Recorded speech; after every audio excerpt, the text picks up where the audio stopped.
everybody. Jeff here with Megan. Hey. It's been a little while since we've done one of these, Been a while. as you can tell. It's been a while. Jesus. But we are back and we're going to be doing a few videos here and there as time permits. Today, right now, we want to look at this game, Snow Day, The Cold War.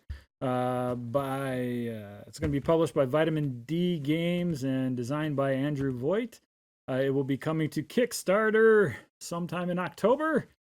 All right, so the general idea for the game is that it is a snow day. For those that aren't in the Midwest, that get snow days all the time.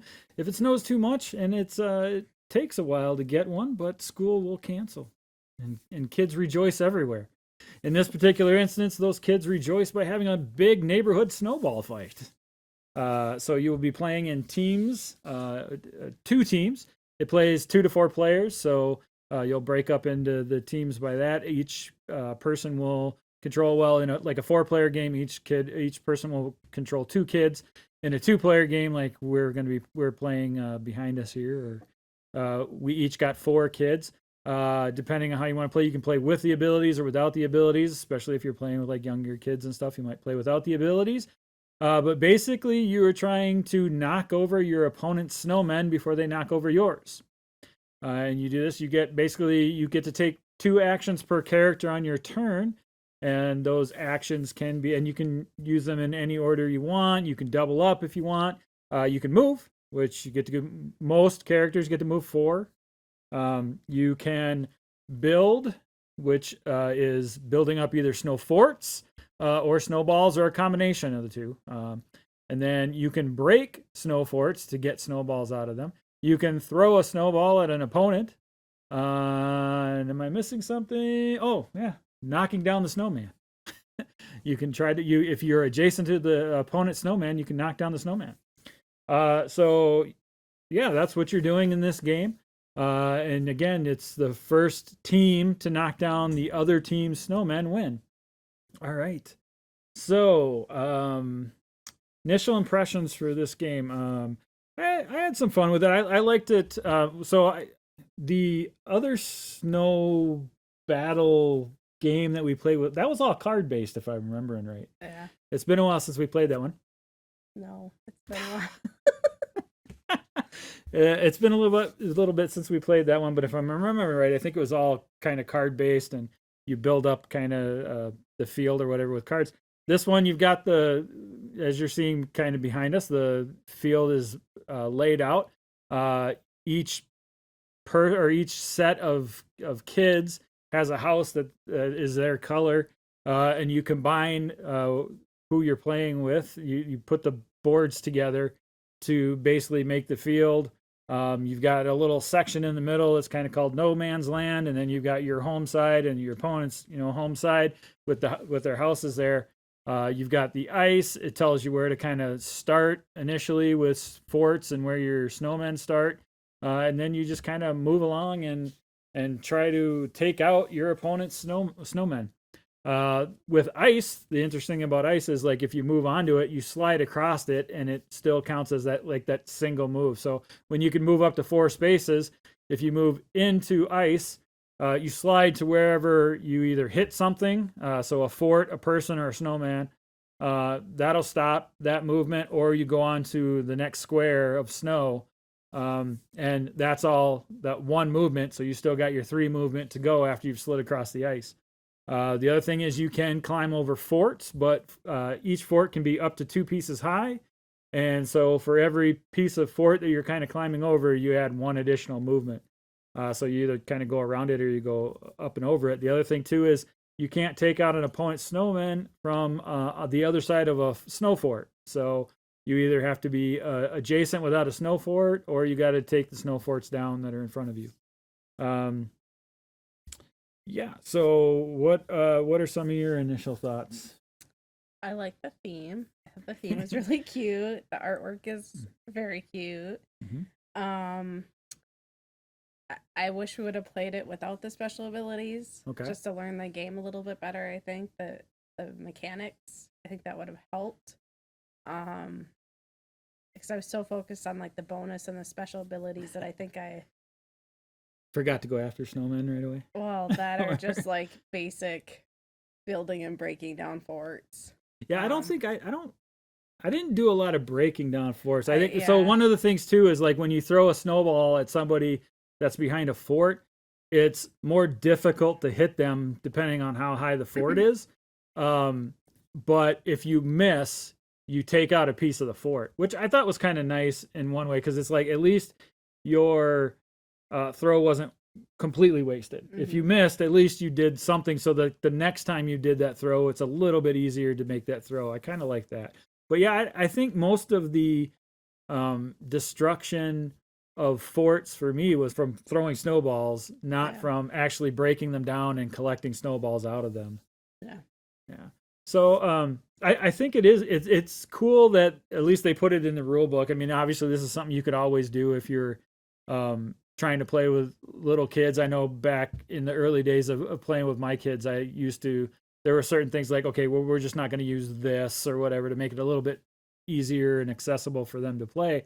But it's nice that it's kind of put in the rule book there for somebody that may be, introducing kids to games for the first time or something, or usually plays, by the rules. Well, it's in the rule book. You can do it. So I think that's cool because it is going to appeal, I think, to kids. It's again with the artwork and everything, and this is the kind of the style of the art and everything, right there. And it's all kids, which is good because then kids have characters that they can relate to, which is really cool. So kids are going to be attracted to this, and potentially some younger kids. So you can remove the abilities and just play straight up.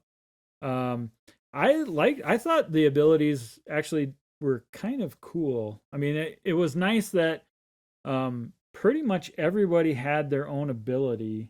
I mean, there might have been some like tweaks to an ability between two different characters or whatever, but they did have pretty much their unique ability by how they were represented in the game or dressed up or whatever.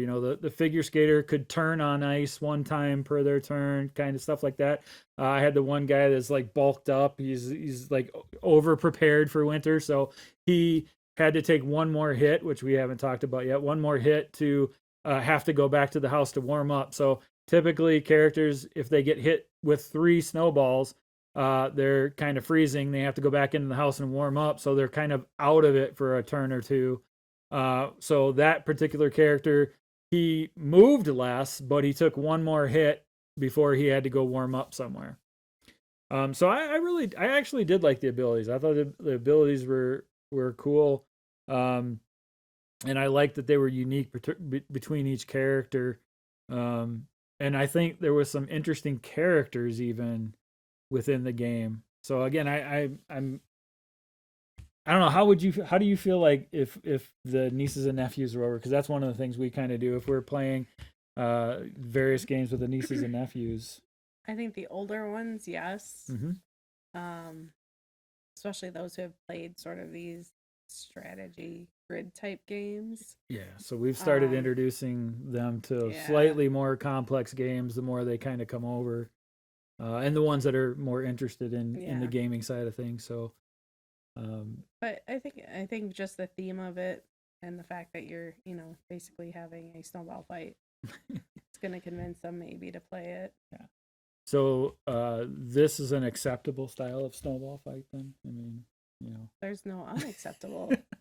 we live in Minnesota, so snowball fights are a common occurrence thing. I guess the only thing they're missing is like the ice ball to maybe take down a couple of forts. Don't add the ice ball.